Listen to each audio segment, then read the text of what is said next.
Hi, everybody. I'm Beatty Combs-Redos, and welcome again to the Ask Beatty Show.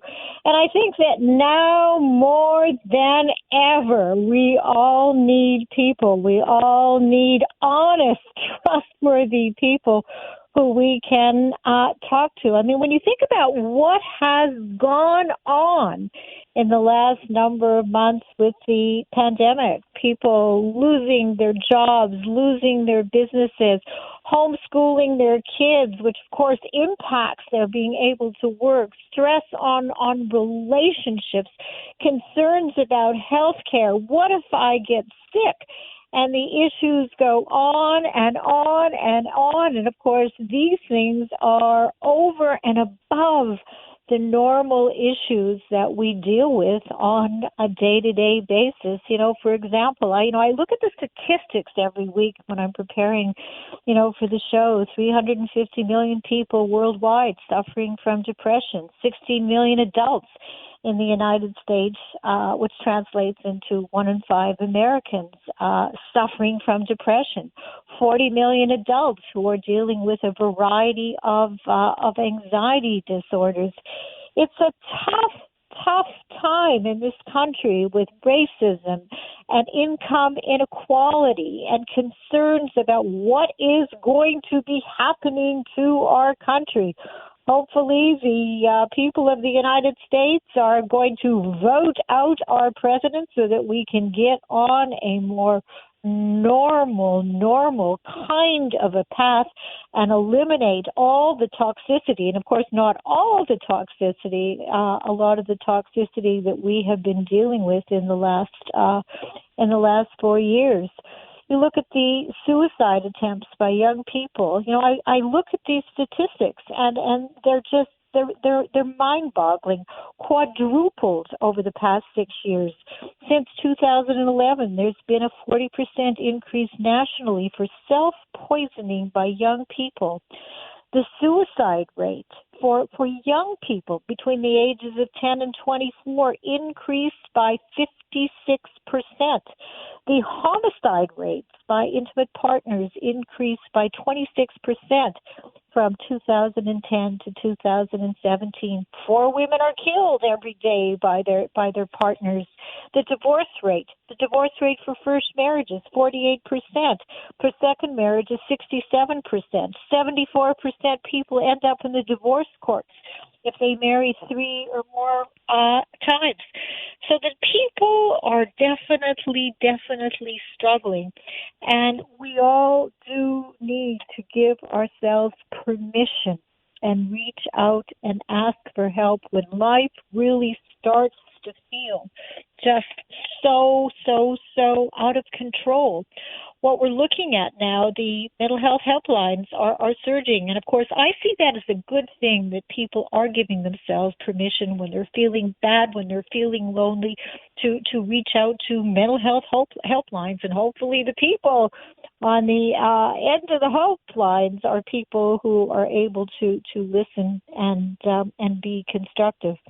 52% of those now working from home are feeling more and more anxious and isolated. And what we're finding, too, is that alcohol sales have jumped, with spirits up 75%, wine up 66%. Cannabis has reached an all-time high. People have been exercising less and eating more. And hopefully this is going to be changing as things are opening up more and more. But, of course, now we're hearing that many of the states have opened up too quickly, and they have gone from phase 1 to 2 to 3 to 4, and that are now having to really reconsider closing down the states, closing down the impetus that they thought was going to help to move things forward. So it's a very, very challenging time for all of us. And yet, there are things, I was talking to a patient of mine yesterday, and we need to be able to differentiate between the things that we have absolutely no control over, i.e., what President Trump is going to say or not say at a press conference, and the things that we actually do have control over. And of course, Gary Null, he talks about this every single day, the importance of paying attention to our diets, the plant-based diets, the fruits, the vegetables, the grains, the fish, the nuts, making sure that we get enough sleep, making sure that we exercise, that we do weight training or yoga or meditation or massage or acupuncture or taking a bath, anything at all that is going to be in our best interest, not in our worst interest, to help us feel less stressed and less anxious so that we can really embrace our life. And of course, having supportive people in our life. You know, we talk a lot about toxins in our foods, chemical toxins. And of course, when I talk about toxins, of course, I also talk about chemical toxins, but I primarily talk about toxic people and how we have to make sure that we can eliminate as best as we possibly can. And that means friends and family, people who make us crazy, people who are unsupportive, people who are critical, people who are absent, people who are not there for us in really tough times and also in good times. So we need to really take a look at our lives. And of course, I say this every single week, you know, on a weekly basis, and just see, you know, are we living our lives in positive ways? And if we find that we are doing things that are not in our best interest, and I think it's important to be aware as you go throughout your days, the things that you are doing, are they constructive? Are they self-destructive? Are they destructive? And if you are not sure, then I think it is really important to get a second opinion. You know, a lot of people find, too, that journaling is really, really helpful. If you don't have somebody that you can pick up the phone or that you can email or text, at least to find a way to release your feelings of anger, your feelings of hopelessness, your feelings of joy, your feelings of upset, to be able to get it out. Because one of the worst things that we can do for ourselves mentally and emotionally and also physically is keeping in our feelings. You know, one of the best things certainly that I have found in my life is getting a dog. Great company. What a wonderful way to meet people and socialize. And if you don't have any one-on-one friends or family that you can really count on, support groups like a 12-step program can be very, very helpful and hopefully very, very supportive as well. But one of the things that I really wanted to address today is the importance of finding trustworthy people who you can talk to, particularly if you are needing and if you are seeking professional help. I thought a lot about the show that I did last week, and that was with Ginny Brown, who wrote a book with her daughter, Jean Brown, The Sweet Life, How We Lived After Kirby Died. And for those of you who've not yet gone to the archives to listen to the interview, it was quite an interview and quite a story about her daughter, Kirby, who went to a 5-day spiritual warrior seminar in the Red Rock Canyons in northern Arizona. And of course, this was led by no one other than Oprah's New Age guru, James Arthur Ray. People paid $10,000 each for a 5-day experience. There were 50 people who were there. And Kirby, unfortunately, was murdered. What went on there was absolutely unbelievable. Everything that you would never want to have happen, water and food were not given to the people. And of course, he was considered to be a guru. And, you know, when you have influencers, particularly people like Oprah, and celebrities who are saying this person is the best, we sometimes forget the importance of doing our own assessments, because these days, and if you think about it, everyone, well, not maybe everyone, but many people consider themselves experts. There are expert coaches and counselors and matchmakers and relationship experts and lifestyle gurus.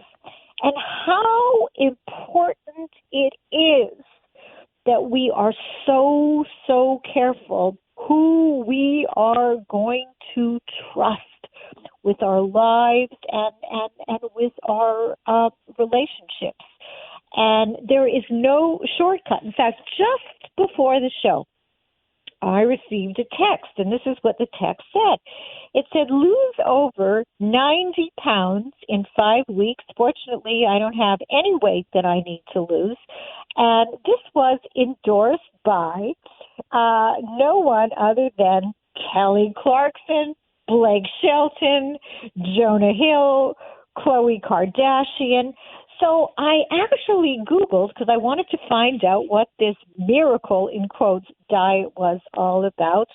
And so I Googled nutritionist reviews about this particular diet. So according to the professionals, according to the science, this particular diet was rated the lowest ranked diet overall. So because an Oprah, because a Kelly Clarkson or a Blake Shelton or a Khloe Kardashian or a movie star is saying that this product or this diet or this therapist is the greatest in the world, please do not be taken in. And I think that we've all been conned in some way, because we're looking for beauty products and supplements, as an example, that are going to promise us eternal youth. We really want to believe that there is going to be a cream or there is going to be a treatment that is going to reverse the aging process. But the reality is that there is not. In fact, a couple of weeks ago here in New York City, I saw that there was a salon that was advertising $1,200 to $1,500 haircuts. Now, really, if you have unlimited amounts of money, you may not really care if you're going to be spending $1,200 or $1,500 on a haircut. But believe me, I am sure, and I know that there are many hairdressers around the country who are able to give wonderful haircuts where you are not spending $1,500. So when we look at the self-help industry, and I was really surprised to read some of these numbers, it is a $13 billion industry, okay? It is a business. And that is not to say that there are not good coaches and good therapists and good matchmakers and good lifestyle gurus and good relationship experts. But, I've often said is that most of us, we tend to spend a lot more time researching and assessing the grams of fat in our food and what kind of an air conditioner, what kind of a cell phone, or what kind of a computer we should buy than we do the people in our lives which is why, of course, and for those of you who've been listening to the show now for the last several years, and today is the 305th Ask Beatty show here on the Progressive Radio Network. You know, when I wrote the book, For Better, For Worse, Forever, Discover the Path to Lasting Love. What I did, and I wrote the book for my daughter, Jordana, I wanted people to have the tools, to have the assessment tools, to be able to evaluate and assess who's right for you and who is wrong for you before committing to any serious relationship. I think it's very easy to look at somebody and say, oh, this person is terrific, this person is trustworthy, this person is nice. And I have to confess that before I did the book, I probably, when I think back, it's a little embarrassing to even share this with you, but I don't think that I took this assessment process when it came to assessing who's right for you, who's wrong for you before committing to any serious relationship, all that seriously. I think for most of us, we want closeness, we want romance, we want love, we want a relationship, and it's very tempting to just bypass the process of really getting to know somebody and finding out who somebody is and who somebody is not. And before I did my research and before I wrote the book, probably like you, I would meet somebody, a man or a woman, and if I liked them, I'd say I met this really nice person, and but I would never make that kind of a statement today. All I could say, the very, very best that I could say, is that I met somebody who appears, and that is the word, my friends, who appears to be nice and honest and trustworthy and smart and successful. All I can really say is that it's going to take me a while. And what was very frustrating for me, because people who know me in my personal life, I'm probably one of the most impatient people that you could ever want to meet. Professionally, of course, I'm very, very patient. Is that my research found that it takes about a year to go through this assessment process and find out who somebody is and somebody is not. So there's not a shortcut, and we really do have to be aware of the ingredients that go into a healthy relationship, and we have to also really be aware of all the red flags that probably are just standing in our way, that are looking at us, but that we may not really know if this behavior is acceptable. If this behavior is not acceptable, maybe I'm overreacting, maybe I'm underreacting. So relationship education, of course, is really key because it keeps us safe. And that is really, really the bottom line. Something else that I was looking at just before the show, when I'm looking at the domestic violence statistics, and as I, said before, 4 women are killed every single day, yes, every single day by their intimate partner, and that the homicide rate by intimate partner has increased by 26% from 2010 to 2017. So for me, the question is, what are we doing in this country to provide people with preventative, yes, not just crisis intervention, but preventative relationship education, preventative domestic violence awareness education? So I happened to Google, and that's one of the really positive things about having the computer and having the internet.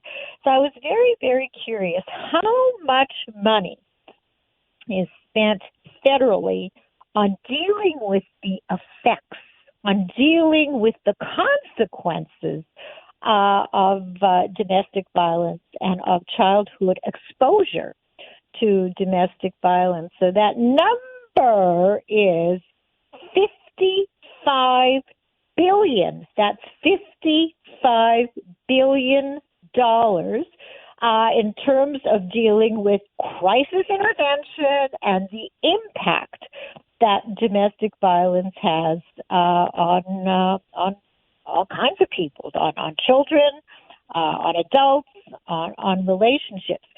So then I had a few more minutes before the show was beginning, and I was very curious to find out how much money are we spending on preventative domestic violence awareness programs, on preventative relationship education programs, and we are spending very, very, very little. So one has to wonder, is this also a business? Is there something consciously or unconsciously that is going on that we prefer? And I use that word prefer because that is what is happening when you look at the money that is being spent on crisis intervention as compared to minute, and I really couldn't even find the data that is being spent on preventative relationship education. One wonders, what is it? What are the benefits, in quotes, to the federal government and to a lot of nonprofit agencies to having all these people in these horrible domestic violent relationships where the money is going toward crisis and where the money is going toward crisis intervention and the impact of domestic violence on everybody in every possible way, emotionally, physically, psychologically, financially. And when I think back, and this is a number of years ago, and for those of you who've been following me and following my career, know about my world and my life in Montreal. And of course, I'm Canadian and I have dual citizenship, and I am married to Jim Fredos, who is an American, a born and bred New Yorker, which is really the reason why I am here in New York.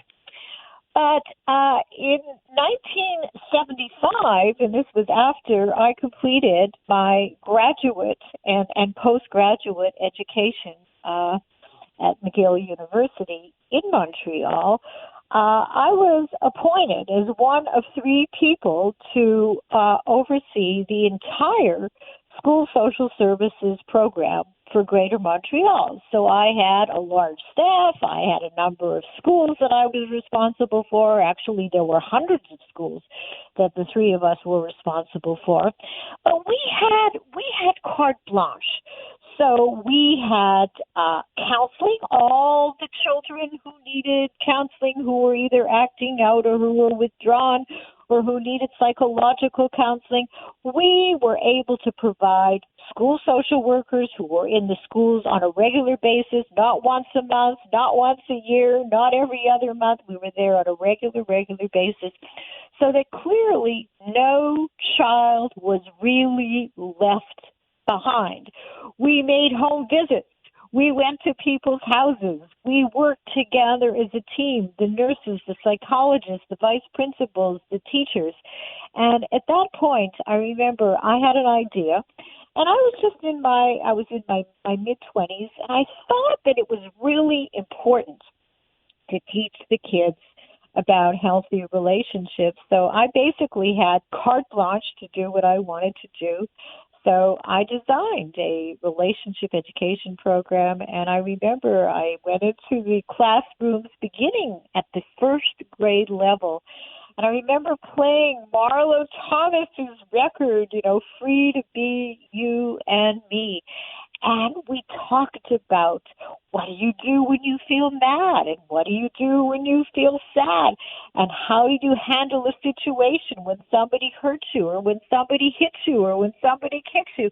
So that relationship education, it is not something that all of a sudden when we are an adult that we are supposed to know, because the fact is that unless you were lucky, and it really does boil down to luck, to grow up in a family where you saw functional relationships, where you saw people communicating well, where you saw people that were respecting each other, that had the skills, the basic skills of how to problem solve, where people were discussing, where people, they would certainly have differences of opinion, but were compromise and trade-off, and where the family dynamic was such that people were looking for a win-win type of resolution with their partners, with their children.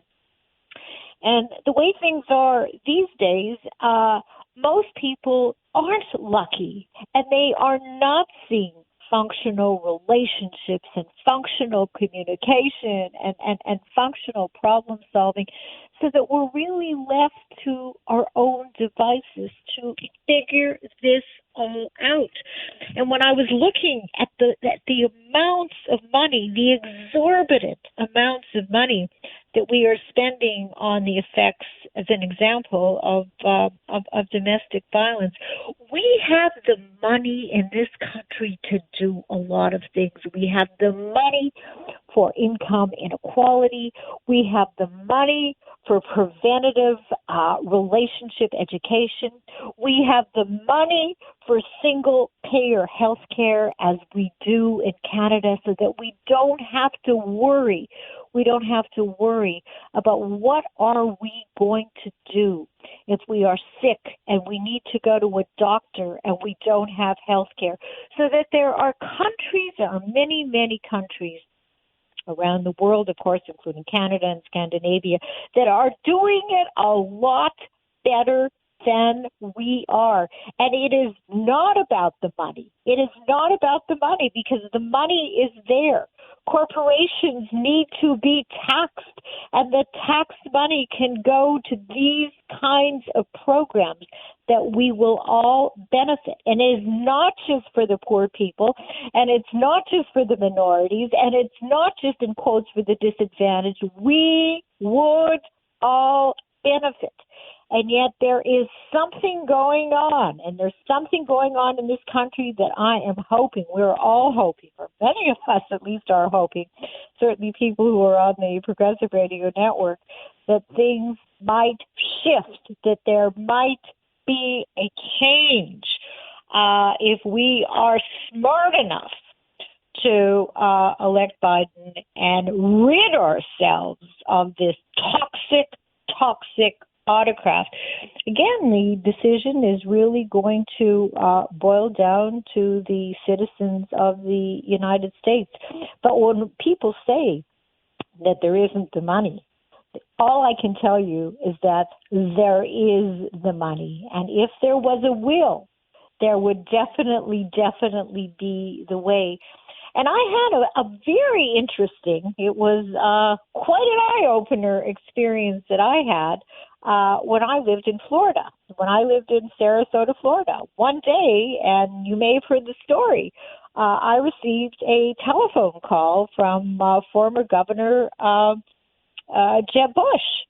And I was with ABC in Tampa. I had Ask Beatty segments on the Noon News 3 times a week, and I know that his daughter was going through a number of difficulties with drugs.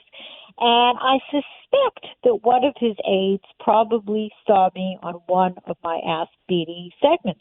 So here I get a call, and I couldn't even believe it. On a Sunday on my voicemail, I was checking in for messages for my private practice, and here's a message from Jeb Bush. Well, to make a very, very long story short, he appointed me to the Florida Commission on Marriage and Family Support Initiatives for the sole purpose, or so I thought, to implement my relationship education program into the schools, into the high schools, and into the colleges in the state of Florida. Now, you have to understand, I had had no previous experience in the political arena. So what happened? What happened during my 2-year tenure? Well, I traveled a lot around the state of Florida, and I met every single decision maker, people who really could have made a difference in terms of preventative relationship education, preventative domestic violence awareness. I met with the domestic violence gurus. I met with people in the education world. I met with the top people in social services. Of course, I had ongoing texts and ongoing emails with Governor Bush, and I was a part of a commission. I believe there were 15 of us representing different parts of the state of Florida in different arenas. So we all came to the table basically with our own agendas. And I was very naive. And I was very excited because I thought that there was going to be a really wonderful opportunity to do some good. And for me, it was not about selling books, and it was not about notoriety. It was about teaching the kids at an early age how to be safe. What were healthy relationships? What is domestic violence? What do you need to do if you find yourself in a violent relationship, either emotionally or physically or sexually or psychologically? Well, I learned a lot in that 2-year period. What I learned was that nobody who was at the helm of their particular areas cared at all about preventative relationship education, preventative domestic violence awareness education. And naive as I was at the time, I was shocked. The teachers cared, and I remember going to various different schools and talking to the teachers and talking to the guidance counselors, and they were really concerned because they were on the front lines. They realized the importance that children have access on a very regular basis to mental health professionals and to learn to teach the children about healthy relationships. Well, it did not happen. And I have to tell you that as far as I know, I was the only commissioner who was not reappointed after my 2-year tenure because I was very vocal about all of this, and money was not the issue. And then I have to tell you about another experience that I had here in New York. I happened to meet a couple of years ago with a woman from Albany who was the head of the domestic violence task force in the state of New York. And we met for lunch, we emailed, we talked, and we were discussing the importance early on of teaching people about domestic violence awareness and teaching people about what healthy relationships were and what healthy relationships were not. Well, I have to say that my experience in Florida was no different than my experience in New York. And if one more person who is at that level will try to convince me that there is no money, you know how uncommitted these people really are to making a difference in people's lives when it comes to relationships and when it comes to domestic violence. So despite the fact that, we may be under the false illusion that we are bankrupt in this country and that we don't have money for these kinds of what many, many people think are luxuries, and I certainly don't believe that they are luxuries at all. They are necessities. If we are ever going to change the fabric in this country, if we're ever going to change the dynamic of what is going on in the area of marriage and divorce and suicide and domestic violence, and you have to look back. And it's not what people say, it's what they do. And it is very, very clear to me, that people who have the power, people who have the notoriety to really make a difference simply do not care. So hopefully when we are voting, we are going to take a number of these things into consideration when we are thinking about who do we want to represent us in the presidency, who do we want to represent us in our local areas around the country. And, I'm curious, do you care about any of this? The call-in number, by the way, is 888-874-4888, because I'm really curious what you think and what you feel about these issues. But when we come back to talking about doing your research, and we really have to do research whether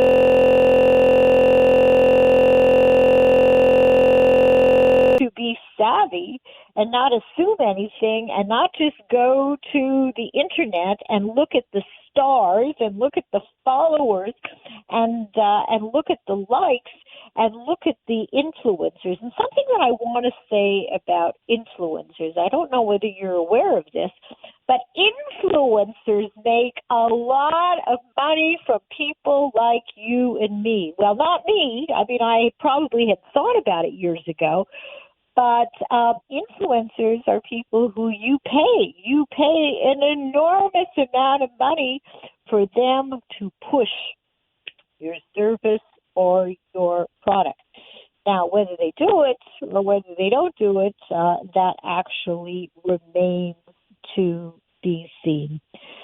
But if, in fact, you are at a place in your life where you are deciding that you really want to work with a therapist. And I certainly don't want to make it sound that there are no good therapists and no good coaches around. There are good people, but we do have to be very, very, very careful.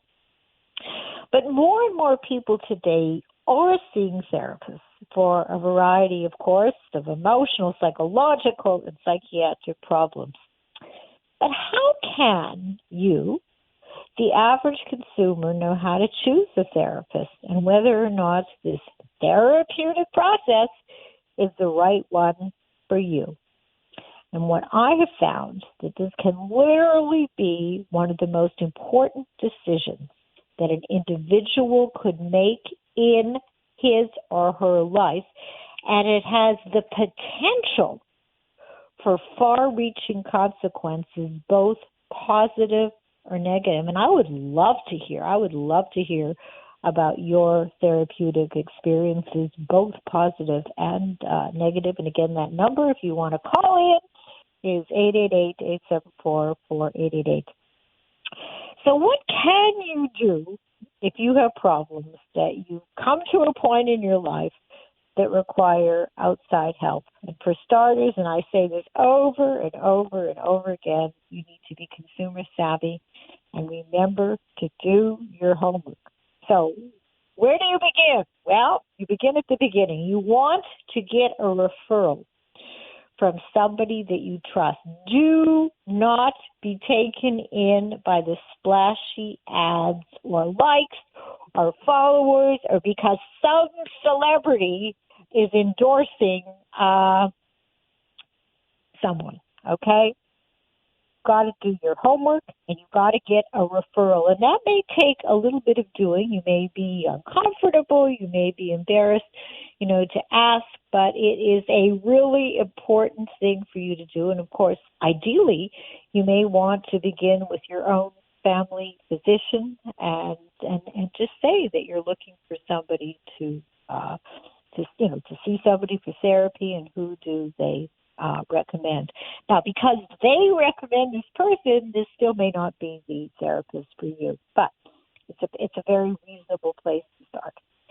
Now, you also need to make sure that the therapist that you choose actually specializes in your particular problem. It is not possible to be an expert in everything, so that when you meet your therapist, you need to ask a lot of questions.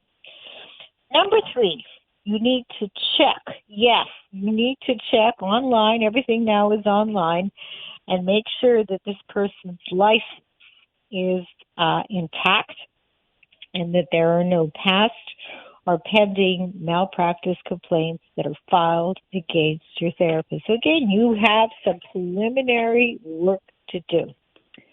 Number 4, see, you have to work at all of this. It's not just about picking up the phone and calling somebody. Expect that your therapist is going to ask you a lot of tough questions about your family background, about your relationship history, about sex, previous psychiatric problems, including possible hospitalizations, suicide attempts and gestures, medications that you take, prescriptions and over-the-counter, possible addictions, traumas, sexual abuse, sexual assault, affairs, and gender identity issues. You see, this is not going to be a tea party. Though many of these questions may be difficult for you to answer, it is vital for the therapist to know these facts so that he or she will be able to make an accurate diagnosis.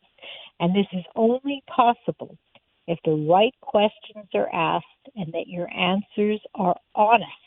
And you want to make sure that your potential therapist is on board with this process. And this kind of an evaluation and this kind of an assessment cannot be done in 30 minutes, and it cannot be done in 45 minutes.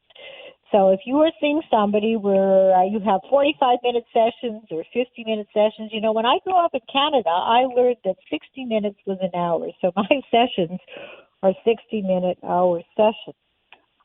It may take a couple of sessions for your therapist to ask you all of these questions and for you to feel comfortable enough. You may not feel comfortable, but hopefully, comfortable enough to be able to tackle the questions and to be able to tackle the answers.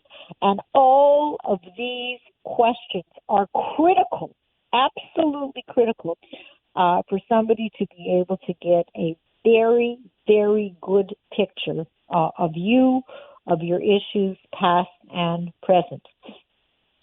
Number 5, ask yourself after the first few sessions whether you are comfortable with your therapist. Now, don't expect a strong level of comfort instantly because, like any relationship, it takes time for trust to develop.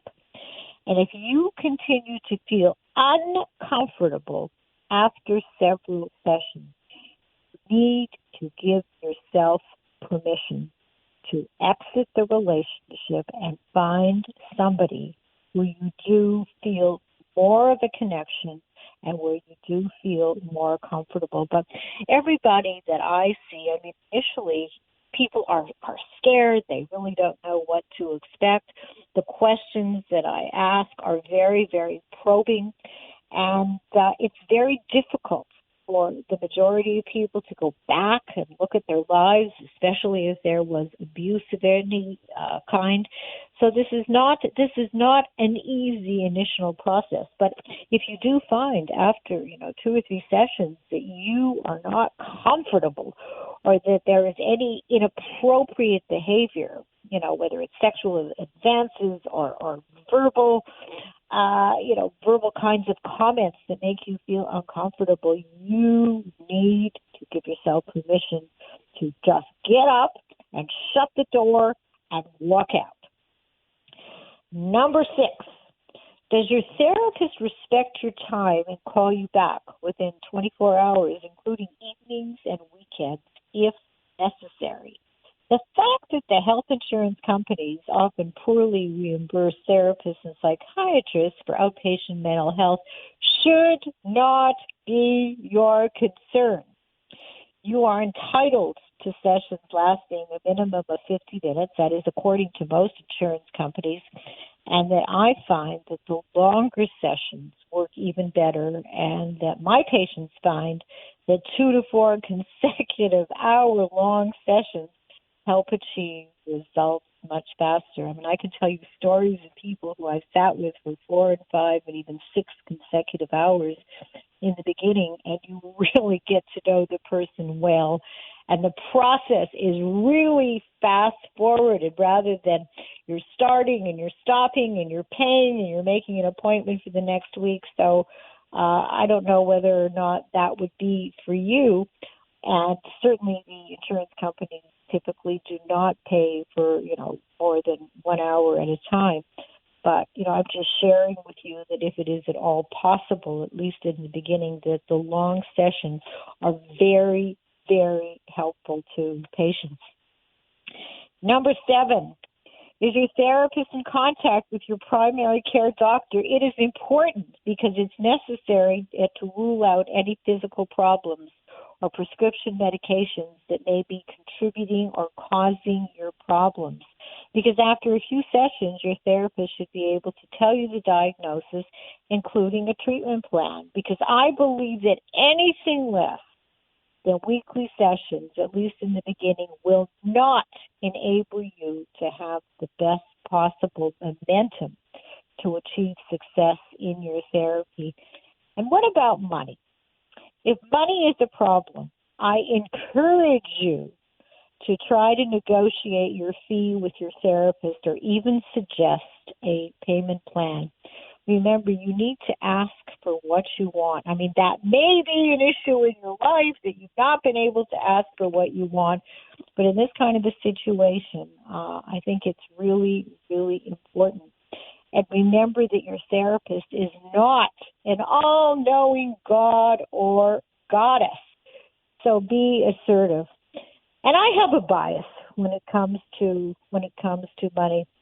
I've been in New York now for about 6 years, and I hear about therapist fees that they can be absolutely astronomical. I know people are paying $500 for 50 minutes, $350, and what I have always felt and what I have always done is that there should be enough flexibility on the part of your therapist to at least discuss a possible sliding scale. And you have to ask yourself, do you want to be with somebody? Do you want to entrust your life, your physicality, your emotions to somebody who is not willing to be flexible when it comes to money? I mean, we are supposedly, the helping profession. And I know therapists who are simply unwilling. I would not want to, if I were in therapy, I would not want to be with somebody who is not willing to at least show some goodwill and either adjust the fee, have a sliding scale, or at least be willing to be open to a payment plan. And but again, this is your life. But I'm telling you what I think is reasonable for you to ask. Now, number 8, and this is really important, that you should ask whether your spouse, your parents, your siblings, or children will need to participate in your therapy. Because if you are having relationship difficulties, whether it is with a spouse, a parent, a sibling, a child, it is essential assuming that you feel that your significant other or other members of your family participate at some point in your therapy, because individual therapy can be harmful if you are trying to make some sense, or if the therapist is trying to make some sense of your relationship difficulties that you may have with other family members. It is a big, big mistake. I've worked with people individually, and I routinely, if there are relationship issues, ask if the person feels safe, whether or not they are comfortable having the spouse or the parents, come into our sessions, because oftentimes you get a very, very different view and very different kind of perspective when you are able to meet with other family members. And this is something that I believe is not done routinely, and I know, and I'm practicing now for over 35 years, that it is a huge, huge, huge mistake. Number 10, in my opinion, your therapist should fully understand your family background and help you see how the past has affected your present situation and problems, helping you to understand how and why you have learned your self-destructive or destructive behavior.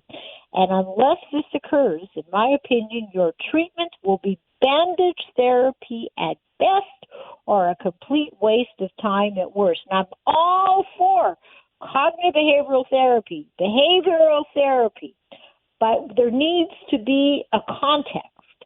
And again, what I have found after all of these years, that unless people have been helped to emotionally work through what did and did not happen in their early life, beginning with their family of origin, and if they have not dealt with the abuse, if they have not dealt with the assault, if they have not dealt with all of the trauma that so many people sustain when they were children, that they typically have one foot in the past and one foot in the present. And the idea, of course, with good therapy is to help people live in the moment as best as they possibly can.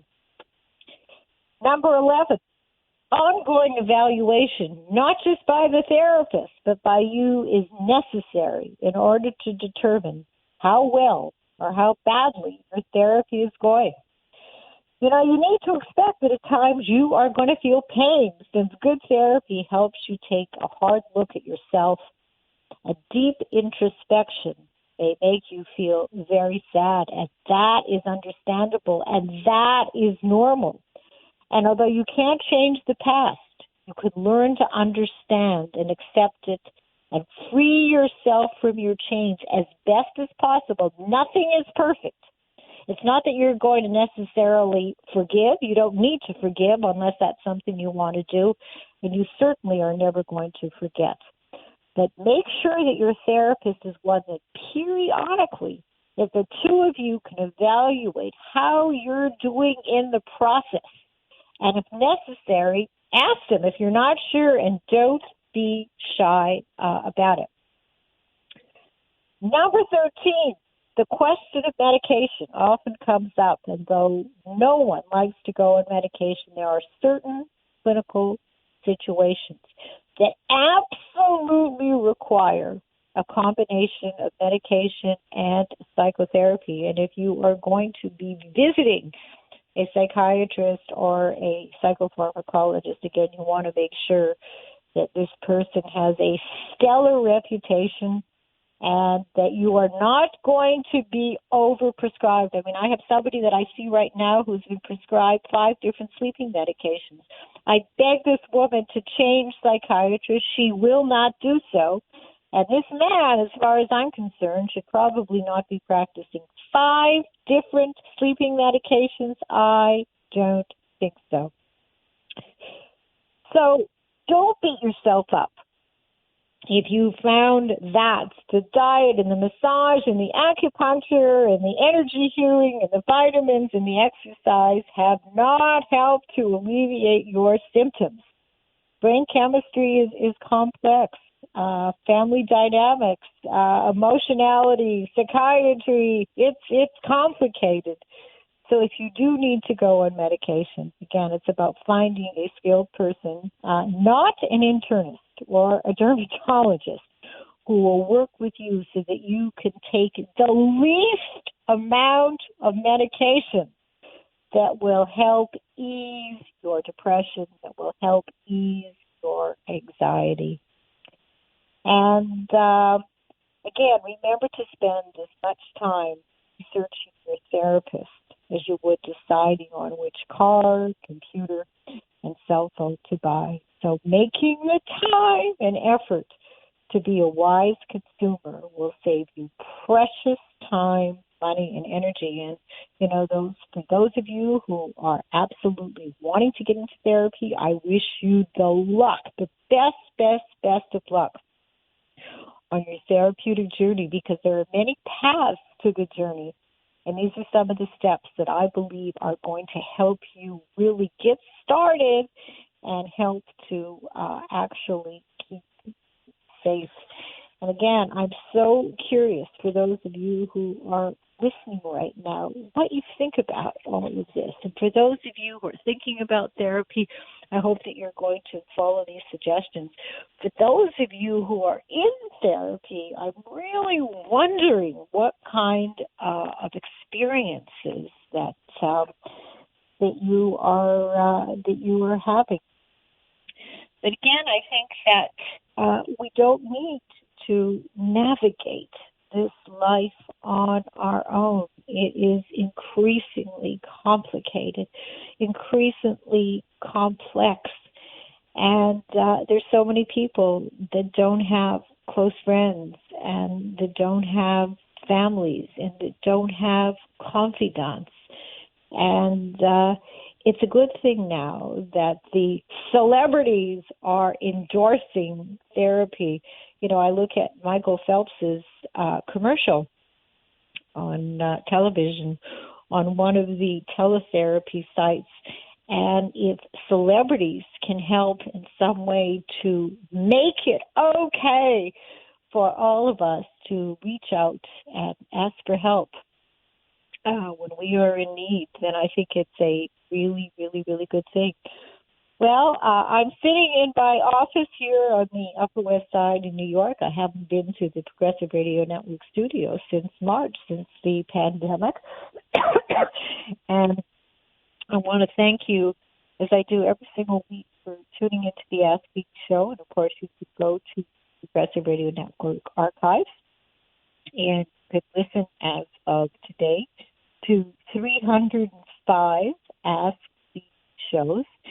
And again, I really appreciate your listening and your emails and your texts. And I really hope every single week that I say some little thing that could really ease your pain and help you improve your life and your relationship. So I will talk with you next week, as I do every Monday from 3 to 4 p.m. here on the Progressive Radio Network. And I leave you with my most favorite song. And that is what the world needs now is love, sweet love.